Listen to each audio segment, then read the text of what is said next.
Olá, seja bem-vindo a mais um episódio de Animus Podcast. Daqui quem vos fala é o vosso editor, mas hoje estou aqui como apresentador para retratar um assunto de relevância social, mais uma vez, né? No vídeo de hoje temos um assunto bastante pertinente, algo que está presente em nossa vida. Temos um convidado muito especial, estudante de ensino médio, também ele já é palestrante. Estou a falar de Lourenço Salvador da Silva. Seja muito bem-vindo. Muito obrigado. Ok, Lourenço, o que é que trazes para nós? Ok, tipo, algo que todo mundo conhece, mas ninguém dá relevância. Hoje eu trago aqui o tema, os perigos acerca das telas para as novas gerações. Se bem que não é só para as novas gerações, né? Podemos generalizar também para nós. Quando dizes telas, estamos a falar mesmo de telefones, Exatamente. TVs. É isso ali. Todo tipo de tela recreativa. Não estamos a falar de tudo quanto é tela, desde que ela seja recreativa. Estamos a falar da utilização de telas para fins recreativos, para fins de diversão. Ou seja, aqueles aparelhos vão poder nos dar uma interface de conexão e de atividade entre nós como usuários e elas como telas, mas para fins recreativos, para fins de diversão. É um pouco interessante, até porque estamos a falar de algo que, é quase que, nos dias de hoje, é quase que impossível você passar um dia inteiro sem olhar para uma tela. Exatamente. Experimenta só, passar um dia sem olhar para uma tela. Exatamente. Estamos muito conectados e é essa hiperconexão que acarca muitos problemas. Então, tem perigos. Exatamente. Mas dizem que tem pessoas, né, para a nossa geração, dizem que nós nascemos, como é que se diz? Nascemos para isso. Nascemos para isso, Nascemos né? Para Para a área de tecnologia, para as as áreas telas. digitais. Isso é um conceito que nasce lá nos Estados Unidos da América, no Vale do Silício, os que chamam de digital natives, traduzindo literalmente para o português, os nativos digitais. Nativos digitais, né? Falando primeiro do tal conceito de nativo em termos de língua portuguesa, algum nativo ou alguém nativo é alguém que nasceu numa determinada área. Se eu digo que sou nativo do Ambo, é porque nasci no Ambo. E se eu nasço numa determinada área, então eu estou submisso, à cultura daquela área, por exemplo, a língua. Então, se eu nasço no Ambo, sou nativo do Ambo, então a minha língua materna tem que ser um Ubuntu. Se disse ser nativo digital, é porque nasceu numa era digital. E qual será a sua língua materna? Vai tentar chutar. É complicado. A língua digital. E a língua digital, é isso que se acredita, né? A língua dos computadores, dos videogames, dos smartphones e por ali fora. Mas este é o conceito de nativo digital que se tem atualmente de alguém hiperconectado, alguém que tem um cérebro diferente, né? Até alguns autores dizem que são mutantes, são superiores em relação aos fósseis pré-digitais, assim chamam. Não é exatamente aquilo que se acredita.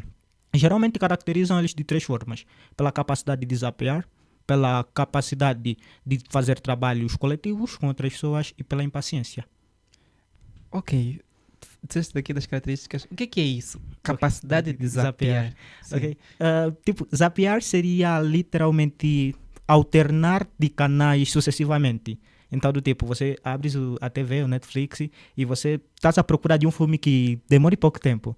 Abres lá o primeiro, trocas, segundo, terceiro, quarto, e quando dares conta, você alternou tanto que o tempo que perdeste só a trocar o filme já era suficiente para ver um filme. Já aconteceu muito.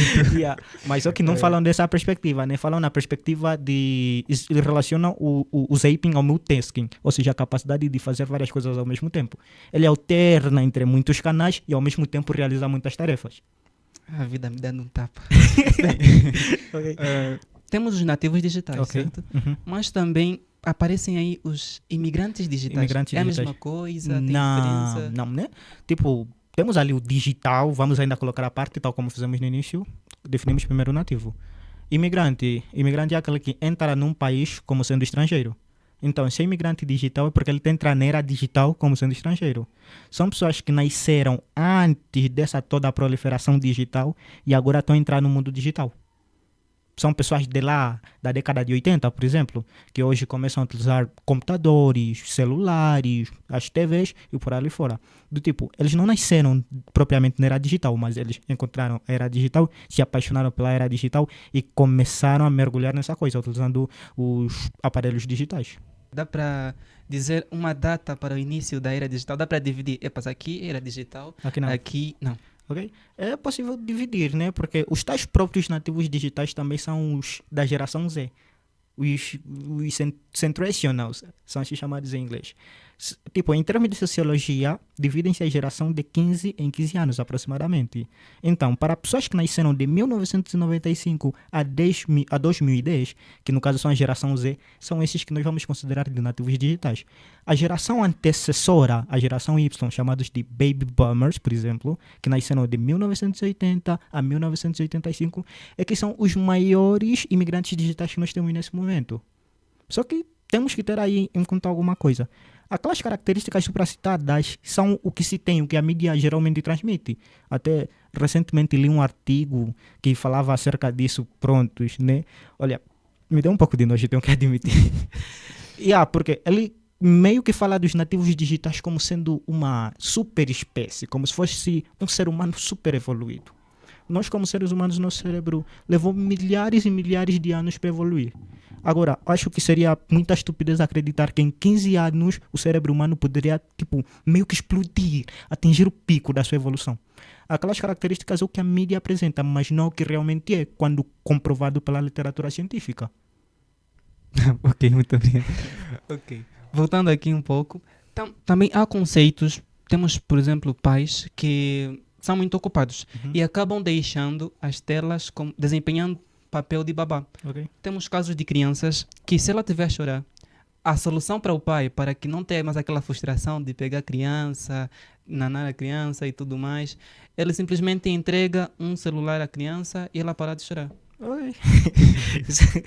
Pronto, é incrível, mas tem muita gente que faz isso acreditando que o meu filho é um nativo digital, é alguém hiperconectado, alguém que a extensão dos seus dedos é o celular, vai se habituar a isso. Não, isso é algo muito prejudicial.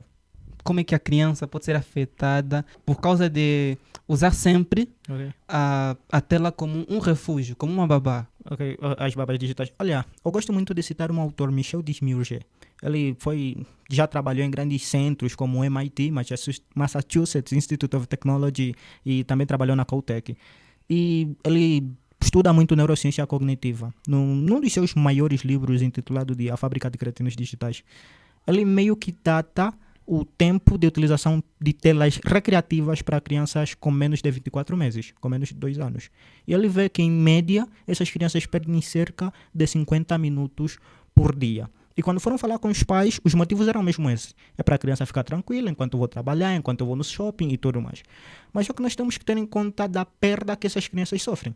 Nós temos que saber que elas estão numa fase de desenvolvimento. Elas estão num período sensível, assim é chamado. Vamos só começar com um facto. Quando lhes dão uma tela recreativa, nem que o programa seja rotulado como educativo, o mais provável é que ele não transmita muita informação. O que isso quer dizer? Que quanto ao léxico, quanto ao número de palavras que utilizam lá, será totalmente reduzido. Ele meteu assim num gráfico mais ou menos, 50 minutos por dia. Depois de um ano seriam cerca de 600 horas perdidas. 600 horas perdidas seria equivalente a um ano pré-escolar. O equivalente a um ano pré-escolar, se fosse com interações humanas, o seu pai e a sua mãe a cuidar dele, a falar com ele, seriam cerca de 200 mil enunciados. E isso dá mais ou menos 850 mil palavras perdidas. Ou seja, no intervalo dos 0 aos 2 anos de idade, a criança já perdeu a capacidade de aprender cerca de 850 mil palavras. Isso é só um caso. Agora, voltando naquela questão de período sensível, esse mesmo Michel Desmurger traz uma analogia muito boa. Ele diz que o nosso cérebro é comparado a uma massa de moldar. Do tipo, quanto mais novo, mais mole, à medida que você vai crescendo, ela vai secando, vai ficar mais difícil de moldar. O que é isso? É a neuroplasticidade cerebral. Para você aprender qualquer coisa, é necessário que o teu cérebro se reorganize. Mas no intervalo dos 0 aos 6 anos é que a criança encontra-se nesse período crítico, onde a neuroplasticidade é tanta, mas tanta, que ele aprende de uma forma passiva. Só um exemplo, tem um conceito aí de monoclusão ocular em animais e em ratos, por questões morais não se faz isso em seres humanos. O que é que eles fazem? Eles pegam um rato que nasceu bem, no seu 3º mês colocam uma pala no olho, e ele fica ali durante 2 ou 3 meses com essa pala. Quando tirarem a pala, o que é que vai acontecer? Esse olho já não vai conseguir ver. Não fizeram nada com ele. Simplesmente a reorganização neuronal dentro do seu cérebro viu que aquilo era desnecessário. Houve uma aberração no processo de reorganização neuronal que fez com que ele perdesse a visão. Então, se você dá tela à tua criança e também essa tela vai condicionar um processo de aberração neuronal, automaticamente ele vai ter sérios problemas de aprendizagem lá mais para frente. Percebes? Sem contar que isso também traz outros tantos males, tal como diminuição das interações familiares. Ele depois tem problemas de socialização, sem contar com aquela questão de vocabulário e tudo mais. Isso prejudica quantitativa e qualitativamente o seu sono, o que é muito importante para uma pessoa. Pode também causar o sedentarismo, o que ajuda muito na neurogênese, a prática de exercícios físicos. Então, para a recaptação de memória e para a formação de novos neurônios, é necessário exercício físico. Se você não faz exercício físico, automaticamente também acarreta esses problemas. Há uma superestimulação da visão, ou seja, aquela questão de ver muitas cores, muitas pessoas a se mexerem, e uma sobreestimulação do raciocínio. Já não te ajuda a pensar. Traz muitos males. Então, é prejudicial. Recapitulando aqui, tu disseste que as crianças têm maior capacidade de neuroplasticidade. É isso Exatamente. aí? Então, estás a me dizer que as crianças aprendem com mais facilidade. Exatamente. Então, quando se trata da interação familiar, temos famílias, por exemplo, que até na hora de refeição, todo mundo à mesa está com o telefone. O pai está com o telefone, a mãe está com o telefone, as crianças estão a assistir. Então, quer dizer que a tela está a nos tirar essa parte humana nossa, exatamente, a de interagir com o outro. Exatamente. Olha, até é incrível, né? E você agora vê, a mãe está lá na sala, o filho está lá no quarto, ela manda uma mensagem no filho. Filho, já tá pronto. Ela não consegue se levantar para chamar o filho para vir jantar. Olha, as telas cortam muito a interação intrafamiliar. Quando o pai está lá com o celular, o filho está lá com o celular, esse seria o momento de trocas, de experiências, por exemplo, né? Filho, como é que foi o dia? Foi assim, foi assim, foi assim. Como é que foi o dia, filha? Foi assim, foi assim, foi assim. Mas isso não acontece, porque ele está lá preso no celular, eles estão lá presos na televisão. E depois eles crescem com sérios problemas, porque é sabido que o ser humano não vai se sabendo tudo. Então, muitas das coisas eles têm que aprender com os pais. Se no momento em que os pais poderiam ensinar, eles estão lá todos grudados no celular, todos grudados nos computadores, torna-se complicado, porque eles não vão transmitir essas coisas para os filhos. As interações são totalmente bloqueadas. Depois é aquilo que a filha tem mais facilidade em se abrir com a amiga em relação com a mãe. E isso gera muitos problemas na sua vida adulta. Exatamente. Há casos que a pessoa pode não conseguir se relacionar ao ponto de entrar em um relacionamento conjugal com alguém. É isso ali. Ok. Porque os pais têm a missão de preparar os filhos para a vida adulta. Mas eles agora estão a deixar esse papel para as televisões, para os celulares, os computadores. E algo eu te garanto, os computadores, celulares não fazem isso bem. Tem aí um estudo que pegou adolescentes e pré-adolescentes, uns tantos deles. E ele viu mais ou menos que os pré-adolescentes, quando utilizam uma tela, utilizam 13 vezes mais para fins recreativos. Isso quer dizer que se o adolescente ficar com o celular, com a TV ou o computador durante 14 horas, 1 hora estará estudando, as outras 13 horas estará utilizando para fins recreativos. e esses tais fins recreativos, se for para colocar em escala de valores, vamos começar primeiro com as TVs, novelas, filmes, sériezinhas e por ali fora. Depois vêm os videogames, principalmente de ação e violência, e depois vem o que o Michel Desmiurge chama de um frenesi de autoexposições inúteis nas redes sociais. Sem contar com os danos que isso depois trazem para o cérebro. As telas fazem com que o nosso cérebro libere uma grande quantidade de dopamina. Certo. Que é o prazer, certo? E adoro transmissão relacionada ao prazer. É assim mesmo. Então, as telas dão-nos o prazer de uma forma assim. Sim, faseada e... Até não digo faseada, dão-nos prazer. Tipo, está relacionado ao sistema de recompensa, então automaticamente a utilização de telas dá-nos aquela sensação de prazer e de euforia. E isso só olhando. Sim, só olhando. Você só mesmo assistindo uma série, um filme, ou lá na internet, né, o que é pior. Então, é prazer com pouco esforço. Exatamente isso. E quando precisamos usar mais esforço para ter prazer, como no caso da leitura, como é que o nosso cérebro se vai comportar? Tocaste numa boa parte, né? O limiar de percepção de esforço. Antigamente, tem um artigo que diz que há um desencontro entre o sistema dopaminérgico, que no caso é o nosso cérebro, e a questão de recompensas e as facilidades que o mundo atual apresentam. Do tipo, quando eu falei dos imigrantes, dos nativos digitais, o conceito que se tem é de que os nativos digitais são melhores a utilizar as telas digitais, telas e outros recursos digitais em relação aos imigrantes. Mas isso é uma façanha, né? Essa é uma falácia, não que seja verdade. Por quê? Se nós formos a ver, a maior parte das pessoas que criam essas telas e outros aplicativos digitais foram ou ainda continuam sendo os imigrantes digitais. Os nativos digitais sabem como utilizar alguns aplicativos simples, mas não sabem como produzir o que eles utilizam. Percebes assim? Então, do tipo, o nativo digital só lhe dá já papa feita. E tem até aí um publicado pelo jornal lá dos Estados Unidos que diz que um dos produtores da Google afirmou que eles, quando produzem aquelas interfaces, procuram fazer de uma forma mais simples possível, de modo a que qualquer idiota consiga utilizar os seus próprios serviços, para que não custe a nenhum deles.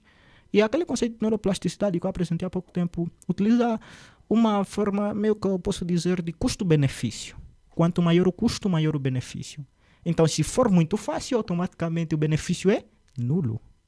E é isso que acontece com essas todas as telas de interface que nós temos agora. A utilização é tão fácil que o benefício é nulo. E o nosso cérebro processa isso dessa forma. E tem-se dito que os comportamentos, quando são recompensados, têm maior tendência de serem repetidos. Gera um grande esforço você sair de uma telinha, você sair de um hipertexto, por exemplo, para seguir um raciocínio dedutivo de um artigo científico. Limiar de percepção de esforço. Para ter muito esforçoso ler aquele artigo científico onde está lá tudo, porque você está habituado a pegar links fáceis e hipertextos. Do tipo, o teu cérebro utiliza vias neurais e sistemas de recompensa que tão rápidos e tão fáceis que depois se torna complicado você pegar uma coisa mais difícil. Então, é por isso que muitos deles não leem. Mesmo esse artigo que eu citei, e pronto, né, eles falavam do nativo digital, ele dizia mesmo, o nativo digital está habituado a se divertir. O nativo digital está habituado com coisas simples, com coisas fáceis. Mas minha vida, você é o grande, você quer se denominas um grande cientista e depois começar a falar coisas dessas, né? Prefiro não citar o nome. Sim, então depois torna-se um pouco complicado. A menos que se mude o padrão de comportamento, vai se ter sempre a impressão de que ler um livro, ler um artigo é algo bem complicado. Então, pode-se dizer que estamos a ficar mais preguiçosos. Uhum. Esse cliquei, esse partilhei, esse gostei, Exatamente. esse subscreve-se, está nos tornar estamos a tornar o nosso cérebro mais preguiçoso. É isso ali. Então, até por isso é que certas pessoas afirmam que não há gênios na nossa geração. Okay. Isso pode ser confirmado. Quer dizer, pelo facto de que estamos a ser preguiçosos. Não lemos, né? Uhum. Não lemos mesmo. Não lemos. Não lemos livros, não lemos artigos, não nos informamos, não buscamos nos enriquecer intelectualmente, passamos todo o dia no celular. É por isso que não temos nenhum gênio. Será? Pronto, até pouco tempo, em 2018, que infelizmente faleceu, ainda tínhamos o Stephen Hawking. Tu vês? Olha, mas quando falei de gênio, o que se referia a que tipo? Um Albert Einstein, por exemplo? Assim mesmo. Ok, prontos. Eu não diria exatamente que nós não temos gênios. Porque se você for a ler, né, acredito que também alguém já tenha lido o livro de Aldous Huxley, perdoe-me se não tiver pronunciado o meu nome, O Incrível Mundo Novo. Ele lá fala de dois grupos populacionais. Fala das massas e das classes.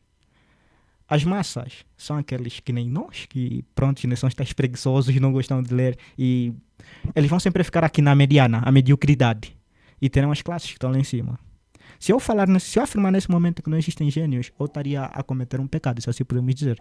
Porque no nosso mundo ainda tem muita gente realmente boa. Só que a diferença é que agora as pessoas estão habituadas a estudar pedaços de informação, enquanto anteriormente eles estudavam aquilo como um todo. Olhar, por exemplo, né? Alguns falam isso de uma forma a ridicularizar. Foram precisos cerca de mais de 800 engenheiros para criarem a câmera do Samsung S24 Ultra, enquanto Albert Einstein sozinho postulou a teoria da relatividade. eles também podem ser comparados ao Albert Einstein, só que cada um se especializou numa determinada área. Agora tenta analisar, vamos considerar que isso seja uma descoberta genial, a invenção da câmera de Samsung S24 Ultra. Vamos colocar os mais de 800 engenheiros no artigo? Não, Né? não Olha, por dá. exemplo, da primeira vez que documentaram um buraco negro, também tem lá um artigo, a fotografia e tudo mais. Se eu não me engano, eram cerca de 5.000 cientistas que trabalharam naquilo. Vão mesmo listar os tais 5.000 cientistas? Não. Talvez cada um deles tenha um potencial genial. Simplesmente pela especialização e pela colaboração científica é que não datamos, tipo, esse e aquele. Eu gosto muito de falar do que eu chamo de o Tony Stark da vida real. Uhum. Gostaria de citar quem é? Elon Musk. Elon Musk. Exatamente. O Elon Musk... além do Elon Musk, ainda também tem o Miguel Nicoleles. Depois falou dele. Elon Musk. Elon Musk pega pessoas e... Pronto, esse é o objetivo deles, né? Pegar pessoas e levar para Marte. Isso pode ser considerado uma descoberta genial. Só que ele está lá a trabalhar com muitas pessoas. E também agora a mídia é tão difundida que ela já não vai mais conseguir, tipo, se pegar só no Elon Musk. Além do Elon Musk também tem um tanto de gente fazendo coisas legais. Não vão se focar muito no Elon Musk, eles dispersam a atenção. E se eles se focassem numa única coisa, talvez eles pegariam aquilo como um gênio. Na época de Albert Einstein não havia muita competitividade, se assim podemos dizer. Poderia até ter uma outra pessoa também a trabalhar na luz, né? No espaço-tempo, mas só que a mídia era mais restrita e se focava somente no Albert Einstein. Agora ela está ali, pega dali, pega dali, pega dali. Porque eu acredito que nunca tenhas ouvido falar de Miguel Nicoleles. Não. Mas se o Elon Musk abriu a Neuralink é graças ao Miguel Nicoleles.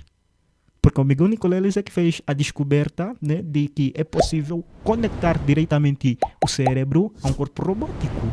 No Mundial de Futebol 2014, por exemplo, a abertura foi um chute de um corpo robótico implementado a um tetraplégico que foi criado pelo Miguel Nicoleles.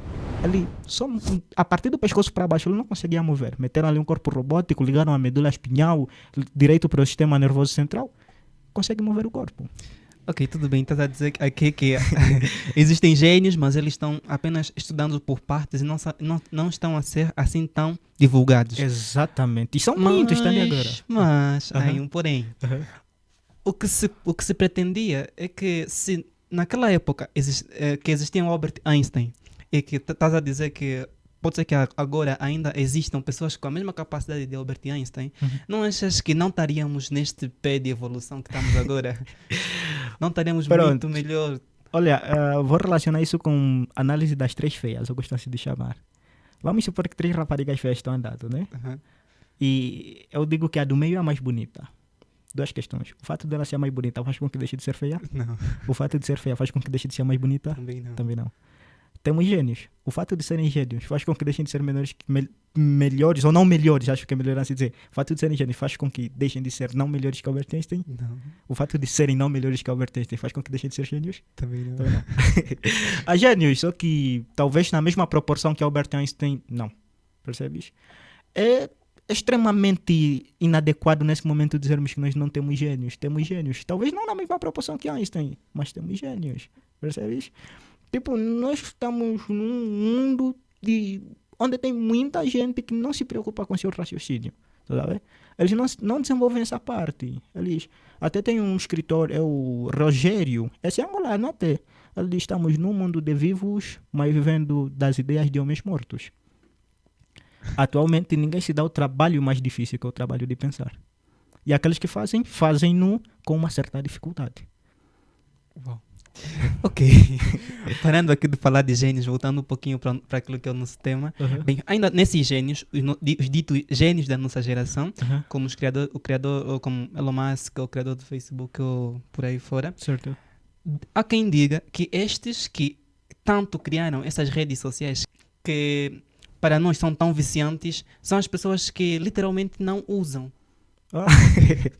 Quer dizer, eles criaram para nós e nós ficamos a usar todo dia, mas ele não Ele usa. não usa. Será que é porque ele sabe desses perigos que estamos aqui a retratar? Pronto, vou só relacionar rapidinho com as drogas, a dependência de drogas, né? Visto que estamos a falar de tudo de dependência, nós teremos no nosso cérebro algumas áreas envolvidas, dentre elas o córtex pré-frontal, que é a mesma área que está depois da testa. Teremos também a área tegmental ventral e o núcleo accumbens. eles meio que ficam aqui assim, né? Entre as orelhas, porque estamos aí a falar do sistema relacionado às emoções, que fica mesmo ali nessa área. Então, e ali também vamos envolver o sistema dopaminérgico. Vai ser mais ou menos assim. A dopamina será produzida na área tegmental ventral, manda para o núcleo accumbens, e os sinais do núcleo accumbens vão mandar para o córtex pré-frontal. Basicamente, o que é que vai acontecer nesse processo de transmissão? Essa coisa chamada de sinapse, que é o processo de conversa entre neurônios, assim podemos dizer, as sinapses químicas, que são mediadas por um neurotransmissor, vão ligar dois neurônios adjacentes. Então teremos um neurônio pré-sináptico, vou exemplificar aqui com a minha mão, e teremos um neurônio pós-sináptico. Este é o dendrito e este é o axônio. Não precisam saber disso nesse momento.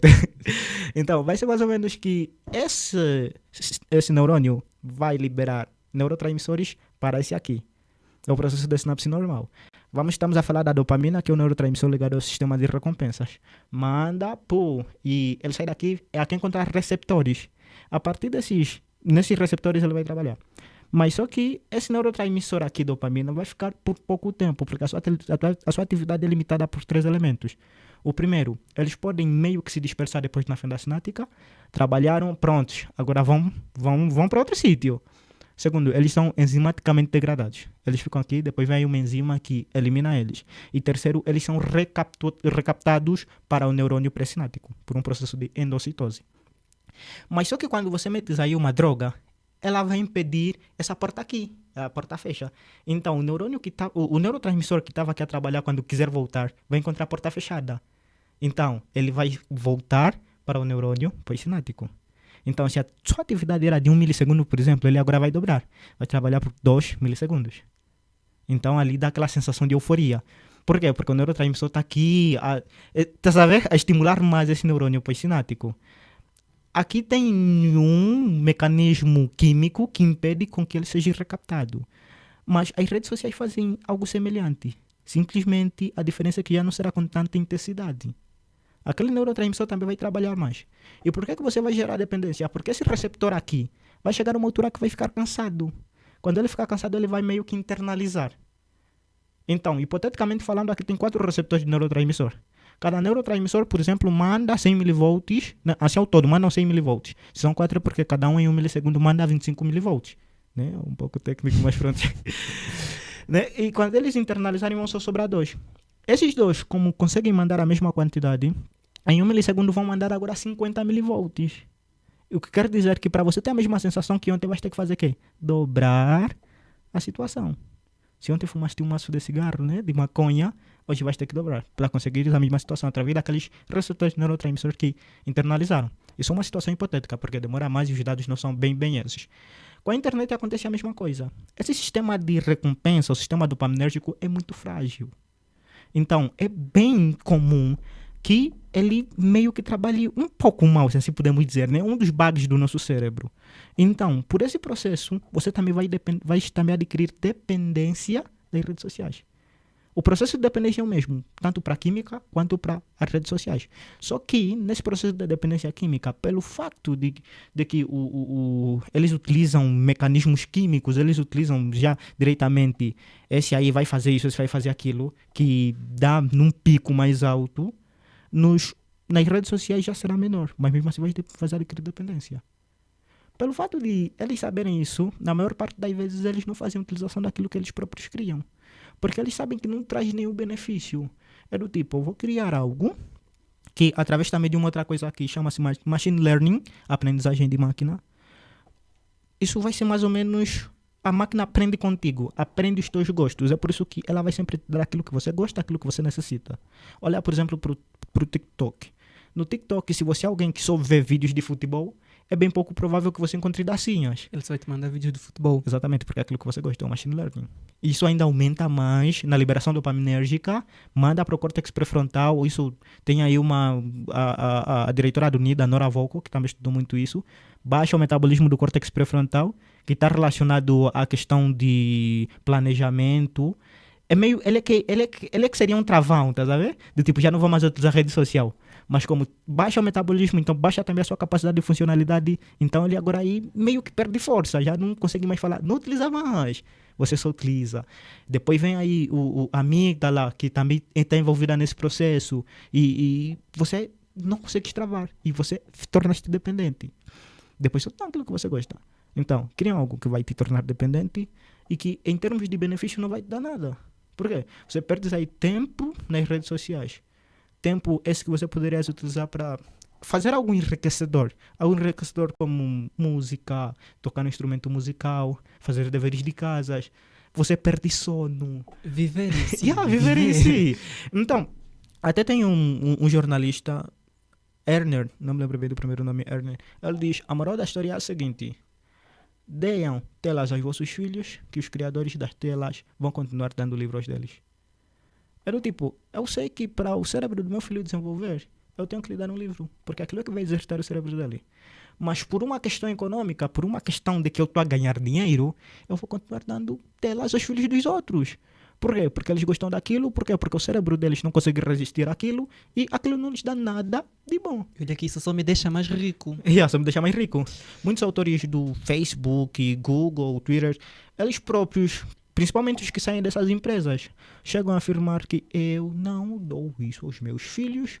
Por quê? Porque isso não dá nada para eles. Aqueles hipertextos, aqueles links, tudo compactado, meio que tiram os nutrientes para o desenvolvimento cerebral das nossas crianças. Então, automaticamente, eles sabendo disso, não dão para os filhos deles. Uau. Uau. Voltando ainda um pouco para aquilo que é o sistema dopaminérgico. Se for para analisar um pouco como é que esse sistema funciona, eu poderia comparar um viciado na internet como um viciado em drogas, por exemplo. Sim, claro. Então, pode ser que alguém viciado em celular pode ser pior que um viciado em uma droga ou alguma substância intoxicante.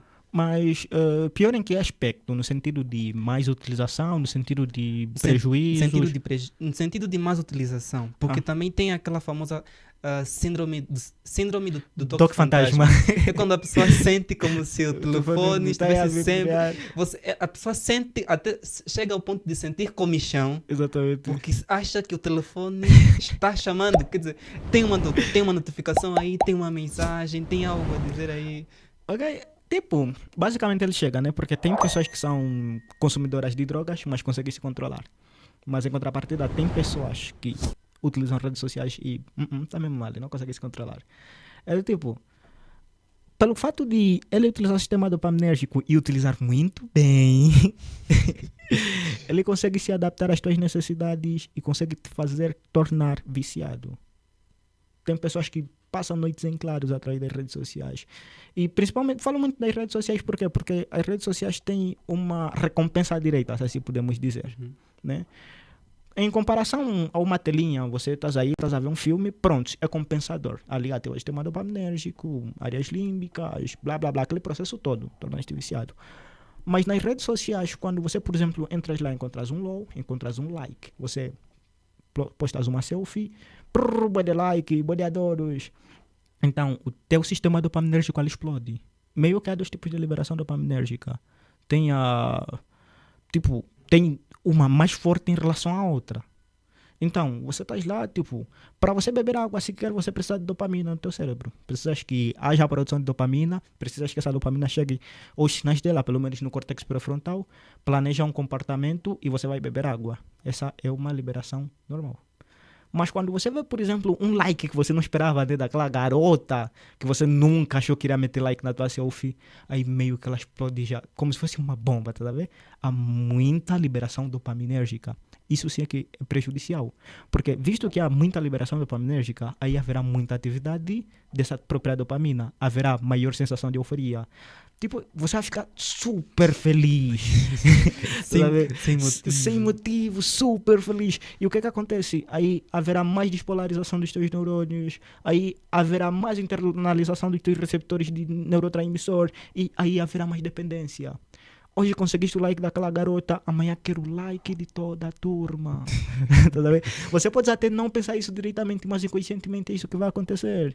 Então, você desenvolveu uma dependência, você quer sempre mais, sempre mais, sempre mais. E a tal coisa queria te dar um travão. Não utilizar mais rede social, vai estar o teu córtex pré-frontal. Que toda vez que há aquela liberação dopaminérgica, o seu metabolismo cai. A sua funcionalidade também. Então, um viciado em redes sociais pode ser pior em relação ao viciado em drogas. Isso depende também das propriedades do cérebro de cada um. Opa, voltando de novo para o sistema dopaminérgico.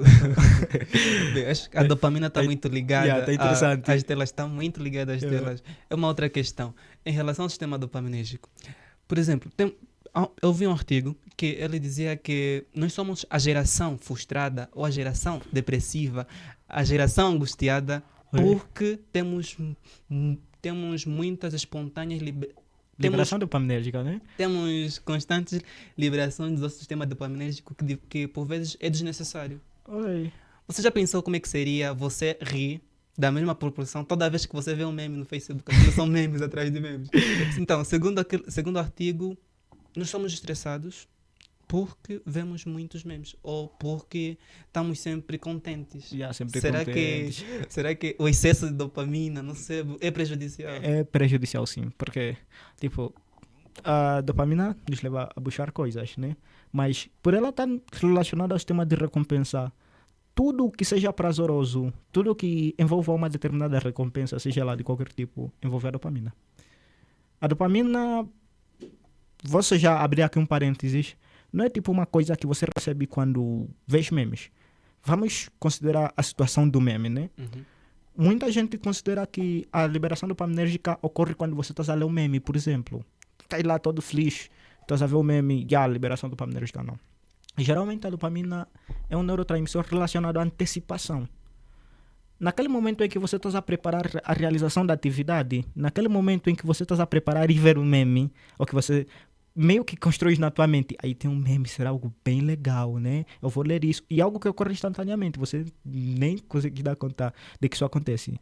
Tá aí o meme, verei o meme, é aí onde vai ser liberada a dopamina.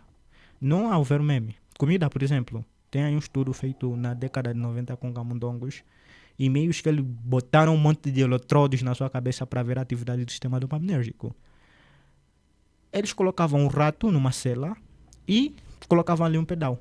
Toda vez que ele pisasse no pedal, uma lâmpada acendia, davam-lhe comida. O que é que acontecia? Toda vez que ele pisasse no pedal e a lâmpada acendesse, pô, o sistema dopaminérgico explode. Muita dopamina ali.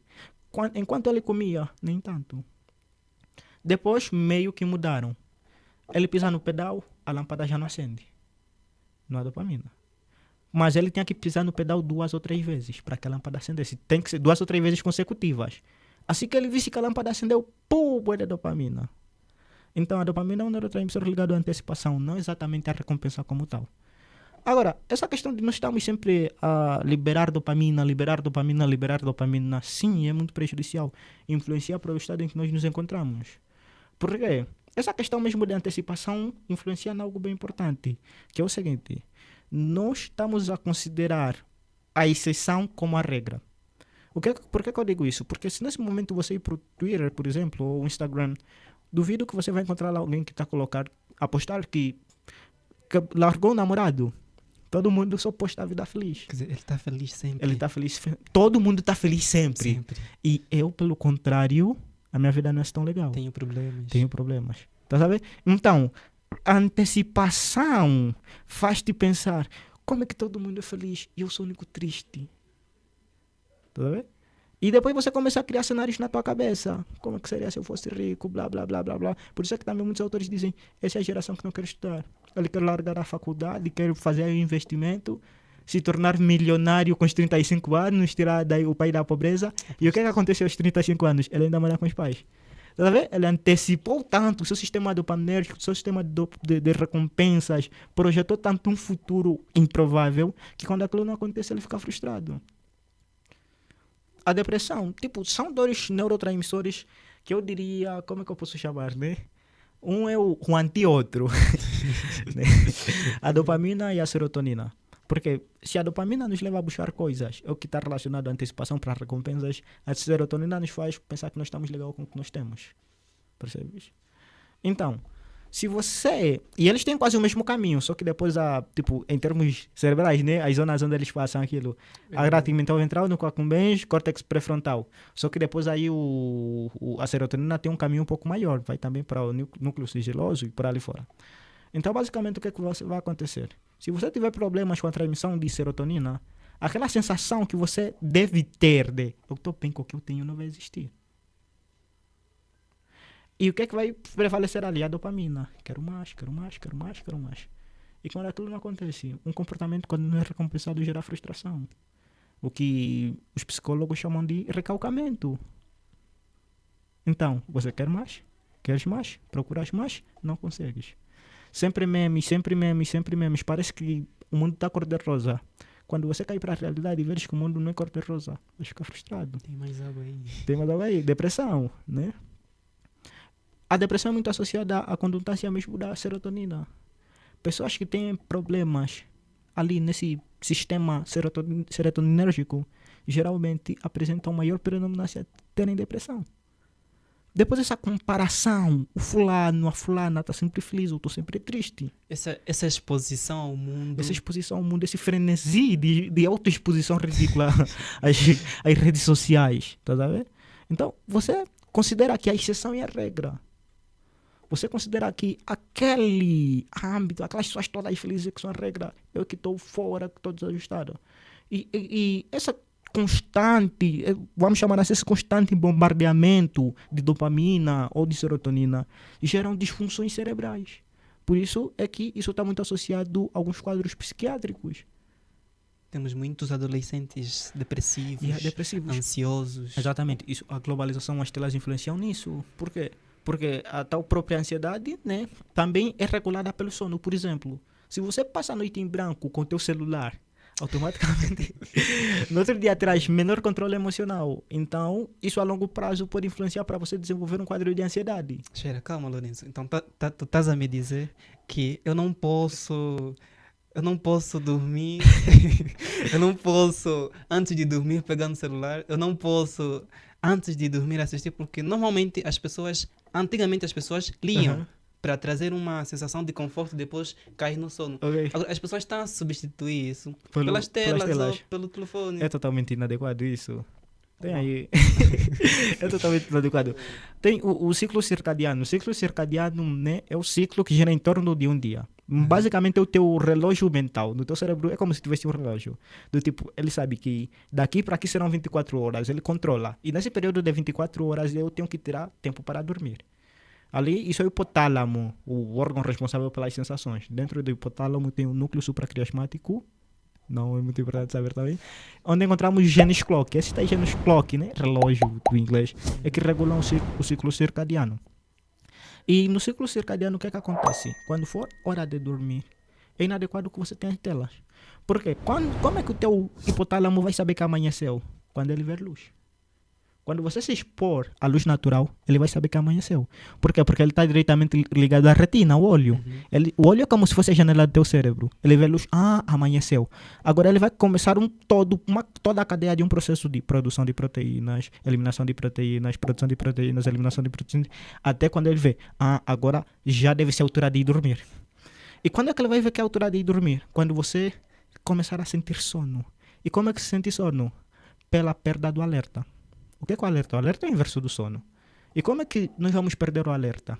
Através de alguns hábitos, através de alguns processos. Escureceu. O teu olho agora está escuro. Está na hora de dormir. Eu não gosto muito de contar as luzes artificiais, essas lâmpadas, né? Porque elas geram poucos lux, assim são chamados. Eu não me lembro bem, tem um artigo que eu vi já faz algum tempo. Ele dizia que uma lâmpada incandescente normal era capaz de produzir 500 lux. E já um dia nublado era capaz de produzir 5.000 lux. Tá vendo? Então, as lâmpadas não contam muito nesse processo. Mas é aquilo que eu disse no início, quanto ao processo de evolução. Nós somos uma espécie que tem que evoluir. Então, nosso cérebro não é muito diferente dos cérebros dos nossos ancestrais. Nós estamos habituados, quando é de noite, ver a luz do fogo. Isso ajuda a produzir a melatonina, que é o neurotransmissor que ajuda a adormecer, que regula meio que o sono. Então, quando você está lá na tela, aquela luz azul inibe a produção de melatonina. Então, automaticamente, você não tem sono. Então, teu cérebro não está se preparado, teu cérebro não está a relaxar. Se você não está conseguindo dormir, não é se você não dorme, não é para pegar o telefone, é o oposto. É o oposto. Em todo tipo. Tá lá? Até tem tem muitos estudos. Você depois, é só assistir. Alguns dizem que tens que utilizar uma lente laranja e tudo mais. Porque é isso, ele está habituado com a luz laranja, aquela do fogo. Agora, aquela luz azul da tela inibe a produção de melatonina e aumenta a produção do cortisol. O cortisol já que é o hormônio do estresse, né? Atividade. Você não está relaxado, então você não está pronto para dormir. E a falta de sono é uma das piores coisas que pode acontecer a alguém. Acarca muitas consequências. Diminuir a produtividade. Exatamente. Depois temos que fazer um podcast sobre as consequências de falta de sono. Exatamente. O sono, por conta disso, é quantitativamente reduzido e qualitativamente degradado. Você está lá com a tela antes disso. Você não pode ficar com uma tela ligada antes de ir para a cama. Porque o teu cérebro, aqueles genes que vai interpretar, ainda tenho que mandar produzir melatonina, cortisol, né? Ainda tenho que ficar ativo. Exatamente. E ele não se prepara para dormir, ele não fica relaxado. É complicado. Não podes utilizar telas antes de dormir. É totalmente inadequado. Geralmente diz 2 ou 3 horas antes de dormir. Mesmo atividades que esforcem muito o cognitivo também não são. Esforcem muito o cognitivo e tenham um alto grau de estresse. Não são nada adequadas. Muito bem. Então, com a dica. Como estudantes, a nossa memória é muito, mas muito importante. Como estudantes, para quem está na fase acadêmica, é muito importante você ter a capacidade de reter os conhecimentos, você ter a capacidade de entender uma determinada equação. Okay. Então, será que o uso de telas prejudica a capacidade de memorização, memória, o nosso raciocínio? Estás a ver aquele conceito mesmo de neuroplasticidade?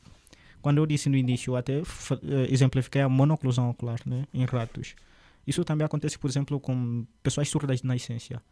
O transplante de cloaca, que geralmente ajuda para isso, se for feito de uma forma muito, como é que eu posso dizer, muito tarde, né, pode arcar grandes consequências, principalmente na aquisição de vocabulário. Geralmente, se lhe meterem por volta dos 3 ou 4 anos, ainda ele consegue se adaptar. Mas se for já por volta dos 8 ou 10 anos, ele vai ter muito problema de vocabulário. Então, a implementação de telas nas idades iniciais, né, naquele período de desenvolvimento, pode influenciar na capacidade de memorização futura. Esses tais processos sinápticos empregados de uma forma errada podem influenciar para que a pessoa não aprenda. Porque o que acontece? A criança cria novas sinapses e já os mais velhos simplesmente reorganizam aquelas que já têm. Pega um exemplo. Vamos supor que eu quero sair daqui até na escola, né? Aí no acadêmico, escola de Mestre Ferraz Bamboco. Uma criança tem uma escavadeira. Então, ele simplesmente... Ou então um avião. Ele simplesmente vai pegar, vai voar, cria um novo caminho. Já nós como adultos, não temos esse avião. Temos que pegar os caminhos que nós já temos. Então, vamos lá, estás a ver? Quem vai chegar primeiro? A criança. A criança. Porque ela construiu um novo caminho. Novo caminho. Mas só que à medida que ela cresce, essa capacidade de construir novos caminhos, ela perde.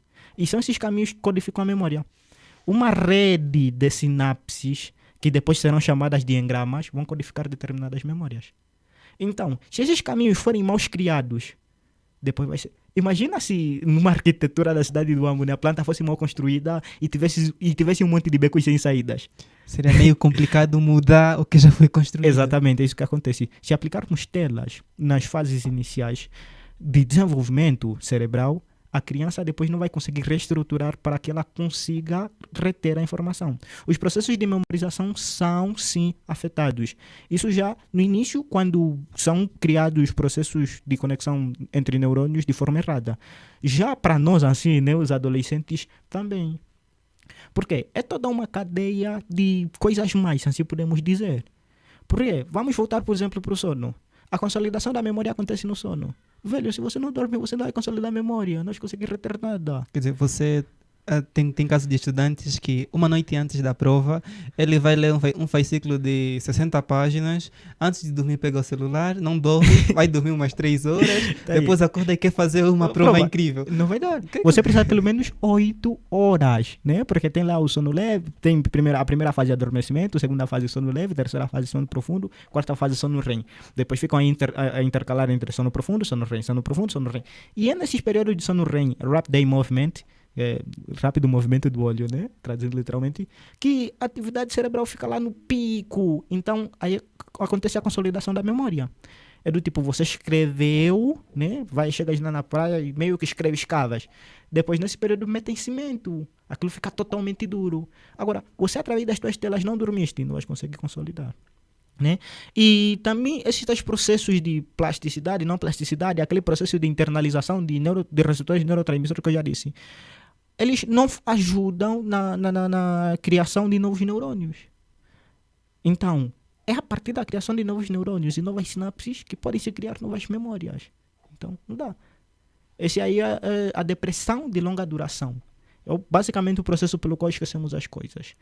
E um vício em si, aquela superestimulação dopaminérgica, influencia nisso.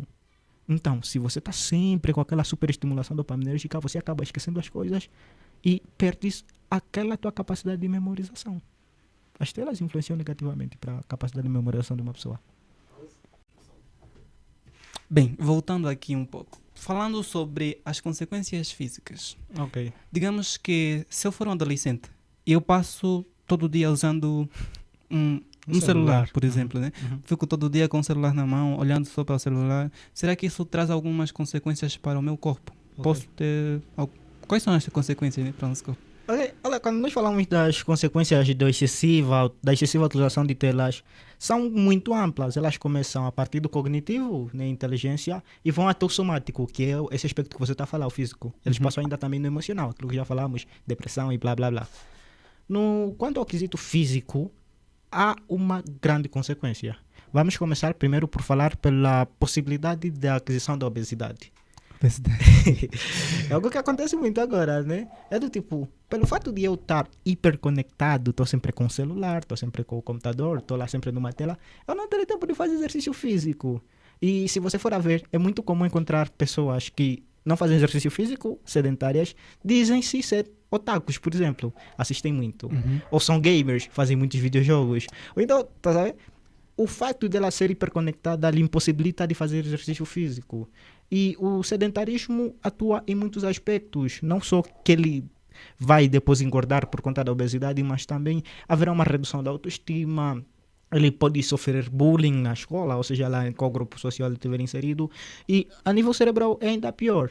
Então, como eu disse, se a consolidação da memória ocorre durante o sono, a recaptação da memória é efetivada por práticas físicas. Fazer exercício físico ajuda na capacidade de recuperar memórias. Então, se você não pratica exercício físico, a tua memorização também fica prejudicada. Então, se eu quero uma mente saudável, eu tenho que ter um corpo saudável. Exatamente, praticar exercícios físicos. E sem contar que depois entra ali a venda de estereótipos comportamentais que as TVs nos dão. Ou, por exemplo, quando abro uma série da Netflix, né? Vamos considerar que o cara legal é aquele cara que fuma do banheiro da escola. O meu cérebro não está habituado a isso. Inconscientemente, o meu cérebro vai processar que o cara legal é aquele que fuma no banheiro da escola. Automaticamente, para eu ser legal, eu tenho que fazer o quê? Fumar no banheiro da escola. Engraçado que alguém já me disse, se você quer entender qual tipo de homem que as mulheres querem, é só ficares durante 1 hora assistindo uma novela. Tá ali. E agora a questão é, o que é que você encontra nas novelas? Estás a ver? É isso ali. Tem até um estudo que mostra que o Sylvester Stallone... Conhece o Sylvester Stallone, né? Sim, conheço. Lembrei agora. Houve um acréscimo de 50% no valor que lhe pagariam se ele fumasse em uma cena de um filme. Ele não fuma. Sim, ele não fuma. Mas haveria um acréscimo de 50% do valor de pagamento se ele fumasse numa cena. Para quê? Porque as indústrias tabagistas querem mostrar nas pessoas que fumar é algo bom. Ele por ser o cara legal, ser o herói da cena. Se o herói fuma, se o cara legal fuma, então é bem provável que se eu fumar também vou ser o cara legal. Também vou ser o herói. E sem saber, acabamos introduzindo isso na nossa mente. Exatamente. O que acontece? Tem uma zona do nosso cérebro, os neurônios espelhos, que basicamente lidam com empatia, entender o outro. Eles basicamente são ativados com a execução de uma atividade por terceiros. Ou seja, eu não preciso exatamente de realizar uma atividade para que meu cérebro processe aquela atividade. Se houver alguém fumando, provavelmente meu cérebro também vai interpretar aquela atividade do fumante. E se eu ver que aquele comportamento é recompensado no filme ou na série, o meu cérebro também vai considerar aquele comportamento como sendo recompensado. Então, inconscientemente, eu estou a considerar que aquele é um estereótipo de comportamento, aquele é um modelo para mim. Percebes? Então, no nível físico, isso acontece nos mais diversos sentidos. Pode ser no tabagismo, no alcoolismo, na violência, na sexualidade descontrolada e por ali fora. Então, esse estereótipo de comportamentos não nos ajuda em nada, porque são eles que, quando adotados, a nossa fisionomia muda, mas não muda para bem, muda para mal. Uau! E ainda falando em comportamento, sabemos nós que a TV ou os telefones nos dão uma visão diferente da realidade. Então é possível que alguém tenha medo como é que se diz? Tenha medo de interagir com os outros Ah, ok. por conta daquela daquele Da ideia que as TVs lhe dão, né? sim, do mundo. daquela ideia. De realidade que na real não é. Isso é algo que acontece muito, né? Por exemplo, estamos agora a falar de distúrbios alimentares. Isso também entra já na fisionomia, a bulimia e a anorexia. Do tipo, ela é tão magra que nem uma das desnutridas de África, se assim podemos dizer. mas ainda assim se sente gorda. Ela vê lá, a amiga dela postou uma selfie, né? Ela toda magra, você até não entende como. Ela olha para o corpo dela também do igual modo, toda magra, mas mesmo assim aí se sente gorda. Vai comer depois, vai tirar. E esses estereótipos ela cria, né? Até se já ouvires, acredito que já ouviste a música da Taylor Swift, Anti-Hero. Já ouvi. Yeah, basicamente ela pergunta, it's me, everybody agree. Tipo, ela tá meio que ela se sente um monstro. Ela sente que todo mundo lá é legalzinho, é bonitozinho, mas ela é um monstro. Percebes mais ou menos assim, né? Percebi. Então, é tipo, nós vamos ter um estereótipo de que todo mundo é legal, mas nós não. E isso vai interferir muito na interação, porque se você não sentir à vontade com as pessoas, você não vai conseguir interagir com as pessoas. O que é que acontece? Isso é tudo uma cadeia. O cara não dormiu automaticamente, o cérebro dele está todo ferrado, porque a limpeza do nosso cérebro basicamente acontece no sono. Se você não dormir no dia seguinte, vai ficar mais estressado, menos produtivo, tá sabendo? Mais ansioso, então já está todo estressado pelo fato de não ter dormido. Ele já tem um estereótipo de pessoas incorreto, né? Acredita que todo mundo é bonito, todo mundo é legalzinho, exceto ele, isso tudo por conta das telas. E quando ele chega lá na rua, encontrar os vizinhos, por exemplo, ele não vai cumprimentar. Sem contar que ele já tem problemas de socialização pelo fato de aquela circuitaria neural ter sido aplicada erroneamente lá na infância, porque ele meteram em muito contato com ela. Ele, quando chega lá na rua, ele não consegue cumprimentar nem sequer o vizinho. Por quê? Ele acredita que está mal. É o estereótipo que ele construiu. E ele tem problemas de socialização. Várias áreas, que nem o córtex pré-frontal, por exemplo, né, que também está associado ao planejamento de comportamento, baixa a sua produtividade. Através quando você fica muito exposto, porque ele também meio que está ligado à retina, e ele também depois fica cansado através de muito assistir, através de muito utilizar as redes sociais. Ainda não dormiste, ele está mais cansado ainda. Na altura dele planejar um comportamento, ele vai planejar mal esse comportamento. Então alguns traços sociais serão perdidos, não vai conseguir mesmo socializar. Uau! Uau! Muito bem. Falando ainda um pouco também sobre as consequências físicas, certo? Tudo bem, está propenso à obesidade, está propenso ao cansaço todo dia, mas isso pode gerar dor de cabeça. Sim, não pode gerar dor de cabeça. Isso, o uso excessivo gera dor de cabeça é a fadiga ocular, né? Do tipo, você fica sempre exposto a uma tela e os teus olhos depois ficam cansados. Meio que a retina fica cansada, fadiga ocular, e os olhos ficam secos, percebes? Ele se esforça tanto que depois fica cansado. E pelo fato de que a retina está diretamente ligada ao cérebro, há até autores que dizem que o sistema nervoso central é constituído pelo cérebro, a medula espinhal e a retina. Ou seja, eles consideram que o olho faz parte do sistema nervoso central. Então é isso ali.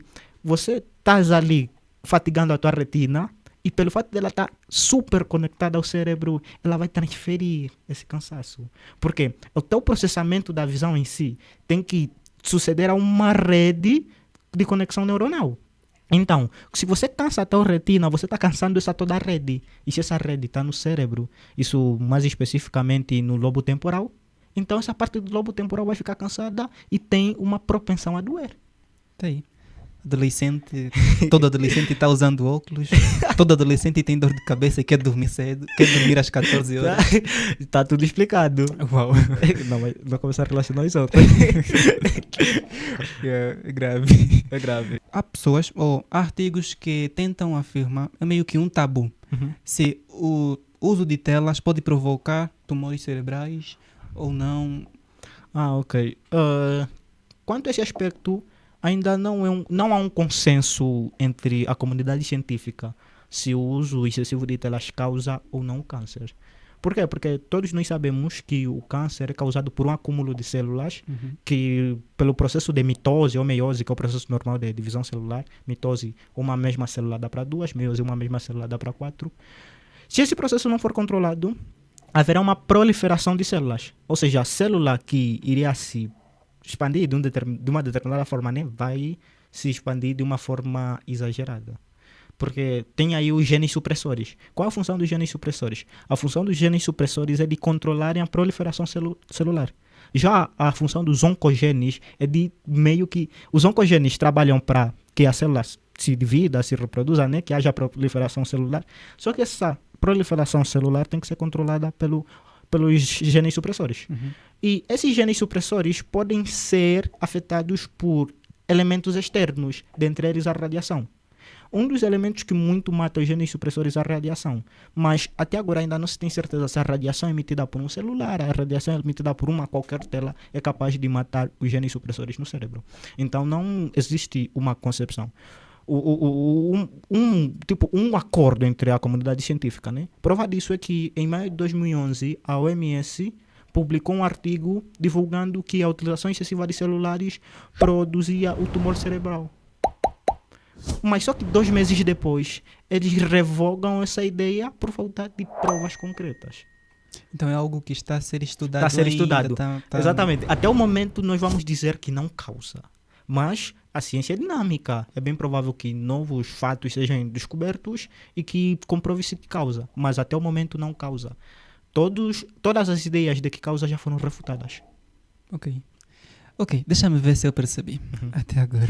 Estamos a falar do seguinte: as telas nos tornam mais preguiçosos, não buscamos ter esforço para conseguir prazer. As telas nos trazem, não nos deixam dormir. Exatamente, diminuindo a nossa produtividade durante o dia. Exatamente. Produz também depressão, ansiedade. É isso ali. Afeta todo o nosso sistema neurológico.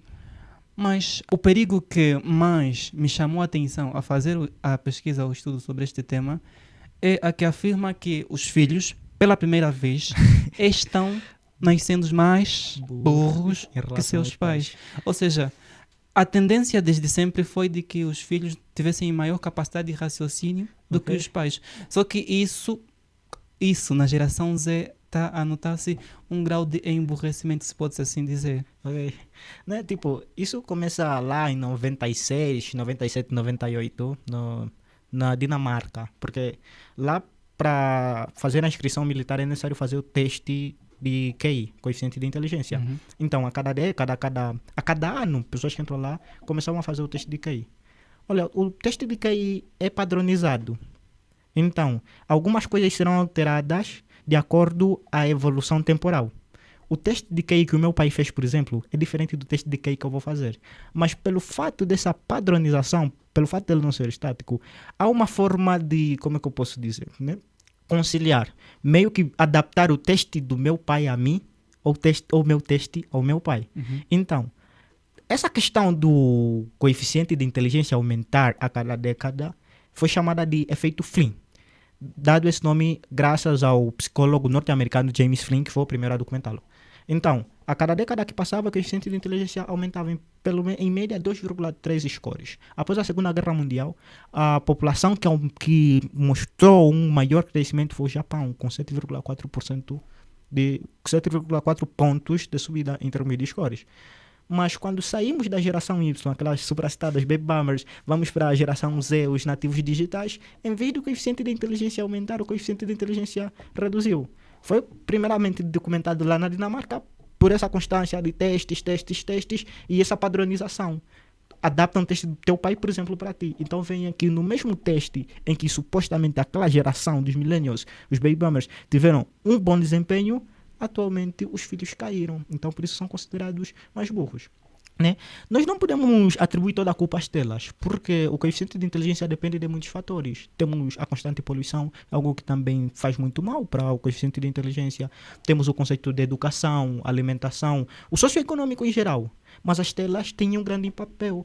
Isso nós não podemos negar, porque eles afetam os maiores pilares da inteligência de uma pessoa: a concentração, a linguagem, as interações interpessoais e a cultura, que muitos definem como a forma que nós utilizamos para conceber e exprimir o mundo. O uso de tela tem sido tão impactante que tem casos que as famílias desconfiam que o filho tem autismo, mas afinal de contas é porque não desenvolveu a sua linguagem por conta do uso excessivo de telas. Por causa do uso excessivo de telas. Tem um monte de psicólogos que vão aí afirmar isso. Eles vieram até mim, dizem que não, está com problema de desenvolvimento da linguagem. Lá no fundo vão ver que é porque ele deram uma tela muito cedo.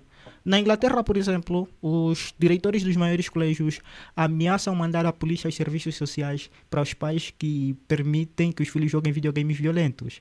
Em Taiwan, eles têm multas altíssimas para os pais que permitem ou que expõem os filhos menores de 24 meses a telas, e os que não limitam, os de 2 em diante, eles só podem ter no máximo 30 minutos de telas. Na China não é diferente. Eles também têm multas altíssimas e eles têm que ter só 1 hora no máximo e 180 minutos, ou seja, 1 hora e meia em fins de semana e férias escolares. Uau. E assim, a título de conclusão, qual o conselho que darias para o nosso querido internauta que busca ter o máximo proveito do seu cérebro?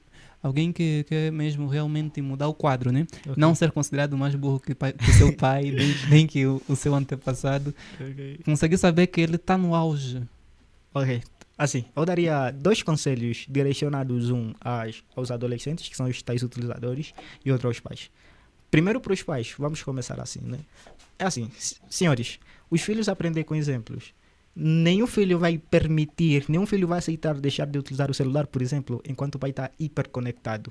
É necessário que, a partir dos próprios pais, comecem a largar os celulares para fazer com que os filhos também deixem. Esses momentos que são trocados, que utilizam o celular, podem muito bem ser trocados por momentos de interação com os filhos. Faz muito bem. Depois vai ter que se criar regras. Nada de telas antes dos 6 anos, isso é aconselhável. É difícil, mas não é impossível.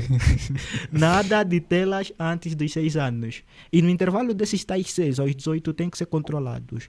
30 minutos por dia é o aconselhável. No máximo, 1 hora. E não vai ser só receber as telas a eles. Eu ainda aconselharia a construir-se regras, desde que, a partir dessas regras, se explicasse: filho, não podes ter tela por isso e aquilo. E assim se criam as telas. Nada de telas no quarto, nada de celulares no quarto, porque isso é um rearranjo ambiental, acho que eu posso dizer, né? Ou seja, proporcionar o ambiente para que tais hábitos sejam evitados. É basicamente isso para os pais. Já agora para os adolescentes. Adolescentes têm um monte de aplicativos rodando ali que meio que controlam a utilização do celular. Tem o Safe Suffer, por exemplo. Você pode utilizar esse aplicativo no sentido de ele controlar a tua utilização e ditar o tempo de utilização e o tempo de repouso. Ele meio que bloqueia o teu celular durante horas determinadas, de acordo com a tua programação. O conceito será o mesmo. Você vai simplesmente utilizar as telas no máximo 30 minutos, no máximo 1 hora, no mínimo, o que é aconselhável, 30 minutos por dia. Aconselho também a ler muito livro, a fazer exercícios físicos, que são atitudes muito boas. E aquele quadro que nós apresentávamos, né, a falta de sono, falta de interações familiares, a superestimulação visual, a sobreestimulação do raciocínio. Então, invertam, durmam, exercitem mais a vossa mente. Não fiquem muito presos a videogames, nem a telas, mais coisas que ajudem na vossa concentração e na linguagem. Seria basicamente isso. Ok. Muito obrigado por ter nos acompanhado até agora. Este foi mais um episódio do Animus Podcast. Tivemos aqui uma conversa bastante inquietante, visto que é algo que está presente em nossa vida. Muito obrigado, Lourenço. Eu que agradeço o convite. Esperamos que a próxima, que sempre que a casa bater a porta, não... Não, acredito. Não, Vamos mas acusar. ok. Muito obrigado, muito obrigado. Tá, eu que agradeço. Ok, agora, para você que seguiu-nos até agora, não se esqueça de se inscrever no canal. Muito obrigado, estamos juntos.